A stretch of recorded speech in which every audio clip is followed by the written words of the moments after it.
श्री विष्णु पुराण दूसरा अंश 14वां अध्याय।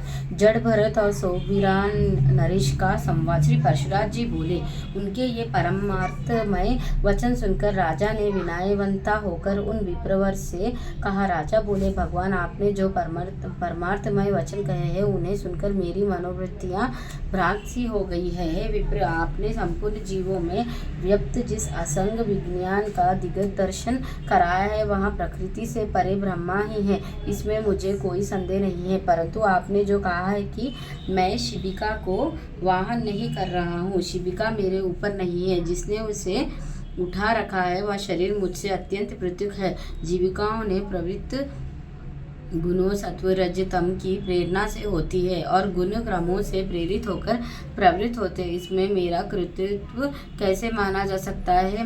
परमार्थज्ञ, यह बात मेरे कानों में पड़ते ही मेरा मन परमार्थ का जिज्ञासु होकर बड़ा उतावला हो रहा है। हे द्विज, मैं तो पहले ही महाभाग कपिल मुनि से यह पूछने के लिए कि बताइए, संसार में मनुष्यों का श्रेय किसमें है, उनके पास जाने को तत्पर हुआ हूँ, किंतु बीच ही में आपने जो वाक्य कहे हैं उन्हें सुनकर मेरा चित्त परमार्थ श्रवण करने के लिए आपकी ओर झुक गया है। हे द्विज, ये कपिल मुनि सर्वभूत भगवान विष्णु के ही अंश है। इन्होंने संसार का मोह दूर करने के लिए ही पृथ्वी पर अवतार लिया है, किंतु आप जो इस प्रकार भाषण कर रहे हैं उससे मुझे निश्चय होता है कि वे ही भगवान कपिलदेव मेरे हित की कामना से यहाँ आपके रूप में प्रकट हो गए हैं। अतः हे द्विज, हमारा जो परम श्रेय हो वहाँ आप मुझ विनती से करिए। हे प्रभु, आप संपूर्ण विज्ञान तरंगों मानो समुद्र ही है।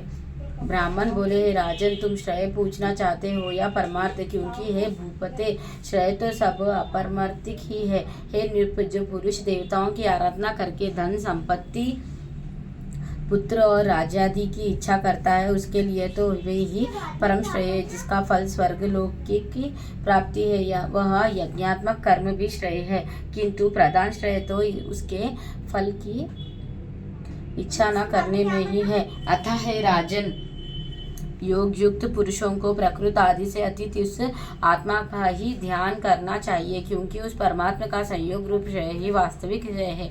इस प्रकार श्रेय तो सैकड़ों हजारों प्रकार के अनेकों हैं, किंतु ये सब परमार्थ नहीं है। अब तो परमार्थ है सो सुनो। यदि धन ही परमार्थ है तो धर्म के लिए उसका त्याग क्यों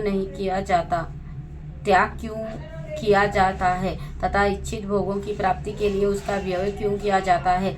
अतः वह परमार्थ नहीं है। हे नरेश्वर, यदि पुत्र को परमार्थ कहा जाए तो वहाँ तो अन्य अपने पिता का परमार्थ भूत है तथा उसका पिता भी दूसरे का पुत्र होने के कारण उस अपने पिता का परमार्थ होगा। अतः इस चराचर जगत में पिता का कार्य रूप पुत्र भी परमार्थ नहीं है, क्योंकि फिर तो सभी कारणों के कार्य से परमार्थ हो जाएंगे। यदि संसार में राज्यादि की प्राप्ति को परमार्थ कहा जाए तो ये कभी रहते हैं और कभी नहीं रहते, अतः परमार्थ भी अगमयपयी हो जाएगा। इसीलिए राज्यादि भी परमार्थ नहीं हो सकते। यदि त्रुक यजु और सामरूप वेद त्रयसी संपूर्ण होने वाले यज्ञ कर्मों को परमार्थ मानते हो तो उसके विषय में मेरा ऐसा विचार है। नृप, जो वस्तु कारण रूप मृतिका का कार्य होती है वहाँ कारण की अनुगमिनी होने से मृतिका रूप ही जानी जाती है। अतः जो क्रिया समाधि घृता और कोश आदि नाशवन द्रव्यों से संपन्न होती है वहाँ भी नाशवन ही होगी,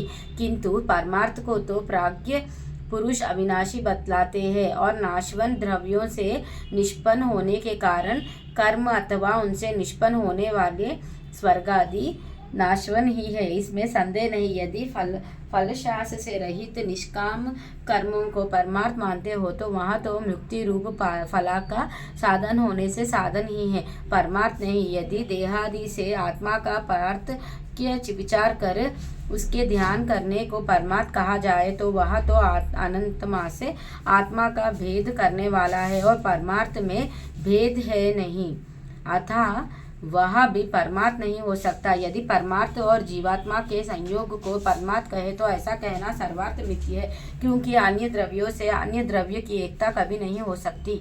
अतः हे राजन, निसंदेह निसंदेह ये सब श्रेय ही है। अब जो परमार्थ है वहाँ मैं संक्षेप से सुनाता हूँ, श्रवण करो। आत्मा एक व्यापक, सम, शुद्ध, निर्गुण और प्रकृति से परे है। वह जन्म, वृद्धि आदि से रहित, सर्वव्यापी और अव्यय है। हे राजन, वहाँ परम ज्ञानमय है, अर्थात नाम और जाति आदि से उस सर्वव्यापक का संयोग ना कभी हुआ, ना है और ना होगा। वह अपने और अन्य प्राणियों के शरीर में विद्यापन रहते हुए भी एक ही है। इसका प्रकार का जो विशेष ज्ञान है वही परमार्थ है। द्वित्व भावना वाले पुरुष तो अपरमार्थदर्शी है। जिस प्रकार अभिन्न भाव से व्यक्ति एक ही वायु के बांसुरी के छिद्रों के भेद से षड्ज आदि भेद होते हैं, उसी प्रकार शरीर आदि उपाधियों के कारण एक ही परमार्थ के देवता, मनुष्य आदि अनेक भेद प्रतीत होते हैं।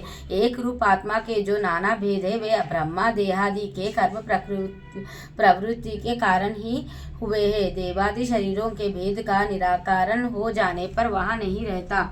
उसकी स्थिति जो तो अविद्या के अवारंतक ही है। इस प्रकार श्री विष्णु पुराण के दूसरे अंश में 14वां अध्याय समाप्त।